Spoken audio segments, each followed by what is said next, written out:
Okay, everybody. Well, I had so much fun talking about my first Rush scrapbook that I thought I would go on to the second one. So let's do it. Um, so this will cover Rush from 78 Hemispheres up to Signals, 1982. And this was when the band shot up to the top, especially with moving pictures. So as a fan, I started liking them in '76. It was great to see them finally, getting the attention. So let's do a look here. So this was a review of Hemispheres by Joe Nick Batowski. Who knows where Joe is now? I actually thought this was a good, fun little review. He kind of poked fun at him a little bit, but also kind of gave them their due. And just love that picture of them in that era. I mean, wow, just really something. Okay, so let's turn the page. So now this is talking about permanent waves, and Rush really came on strong. They had a hit song with The Spirit of Radio, at least on not top 40, but they had back then they called album-oriented rock stations, which was really great for groups like Rush who couldn't really break through to mainstream. So anyway, this was a good review by David Frick, and he actually went on to a great career. You probably have seen him if you watch these documentaries on rock bands. He does a really great job. So I don't think anyone knew it at the time, but just getting a review by him, and it was a favorable review. And so once again, we have a great picture of Neil. So let's see here. Now there's a great picture of Geddy and Alex, and like I say, this was before the internet, so you cherished great photos like that, and sometimes they give credit to the photographer. I know Finn Costello made a great career doing some great photographs. And so now that great picture of Rush again, and now they're getting publicity. Turn on with Rush. And this, what does that say? NBC Radio's Young Adult Network. For some reason, I don't remember that. Okay, let's see here. Turn the page. And now some more about permanent waves. A review by, who was this? John Swenson with either Cream or Circus. I always get them mixed up. It's probably there somewhere. But I think it was a fair review. He said certain songs weren't the greatest, but he did make a nice point in the beginning,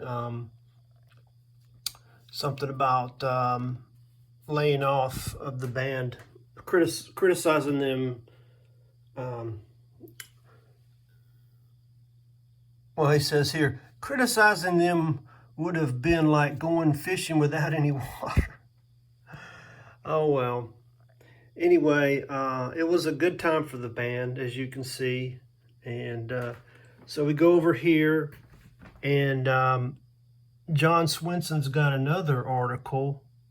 And you can see Rush's heavy metal message hits the radio. Pretty good review. Now this right here, I don't even remember. I think I might have bought this from the store or something. And so this is kind of a prized possession. I don't know, if many people have that. Okay, let's see. So anyway, let's turn the page, and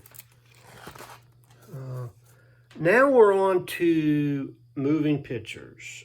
And this is where Rush shot up to the top.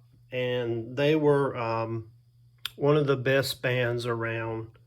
That's a great picture of Neil, as you can see. And then we have both magazines like to do a poll. So these were the stars of the time. Neil's, and there's drummer Eddie Van Halen, someone we also lost. So good musicians. Okay, here, let's see, turn the page. And I thought this was a really good article by Philip Bauchet. I hope I'm pronouncing his name right. The kids love it, the critics love to hate it. So that's the story for anybody who puts on a show. So it's a good article, and also I like these photos of the band. I think some of the best ones they've taken there. And over here we have a great picture of Neil doing his thing. Boy, I tell you, he had a great setup. Most drummers didn't have quite an elaborate setup. Okay, let's turn the page here, and some more good pictures of the band. This is still with the Moving Pictures tour, and this here, so if you were a member of the Rush Backstage Club, they would send you the tour itinerary, and that was kind of the only way you could know back then. Now they make the cover of Circus magazine. There they are, all excited about their success. Now we come to something that it's fun to look at. It's a poll that they did. You know, is it a popularity contest? I suppose. But anyway, you can see best live group, Van Halen, The Who, and Rush. So all three great bands. Best guitarist, Eddie Van Halen. Rush had New World Man. And then Geddy was also with not only keyboardist, but bassist. So that's quite a compliment. Best group, Rush. Wow. You know, enough said there. That's it. And best drummer, Neil. Best songwriter, Neil. Best album, Rush. Best drummer. They're just number one in airplay. I mean, you know, these are good times, and they deserve it because they had really paid their dues struggling. And then another great picture of Alex, and then Neil and Geddy. They nabbed their first top 40 hit. That was A New World Man, which is kind of interesting because, as I recall, they had the album finished and they needed one more song, so they came up with that. So let's see. Now, some other magazines started covering Rush. And it was real fun back in the day to just go to the mall and then look at the magazines and see Rush on the cover, because they weren't on the cover early in their career. So that's a good picture of Alex. And then we have another airplay, Rush is number one. And this gives Neil's drums and percussion list. Okay, let's see here. Another good article. That's a good picture of Geddy on his double neck.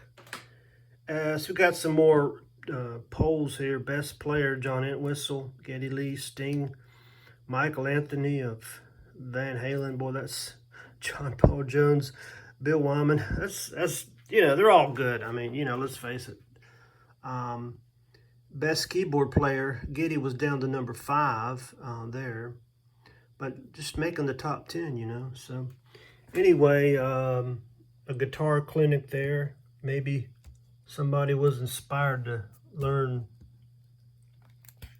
how to play some Rush tunes. Rush, New World Men, More Attention. This is from their Signals album. I just love both of them having the double neck there. And then this is a neat little thing here. So, you know, Rush wrote the song Countdown. Well, they actually got to go to Florida and see it happen.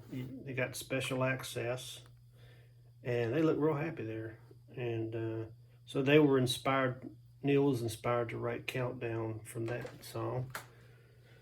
Let's see, best group, Rush. Yeah, baby. It was good times. So let's see here. Turn the page. Another new magazine. I'd never bothered to notice these magazines until Rush started appearing on them. That's a great picture of Alex, double neck. And then there's another picture from Circus. Getty and Alex having a good time. And then our final page here is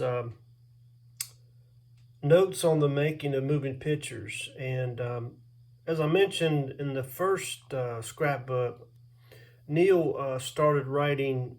If you subscribe to the Rush Backstage Club, I think it was every 3 months they would send information, and Neil had started writing notes from the road and making the albums. And man, we just ate this stuff up. I mean, he's such a great writer, and little did we know he would end up writing what, 5 or 6 books. So that was a great part about being a Rush fan. I'm not sure every band would do that, send a really thoughtful insight into what they were doing. Okay, well, that's it. Hope you enjoyed it, and I'm thinking about doing some others. This is a lot of fun, tripping down memory lane. All right, take care.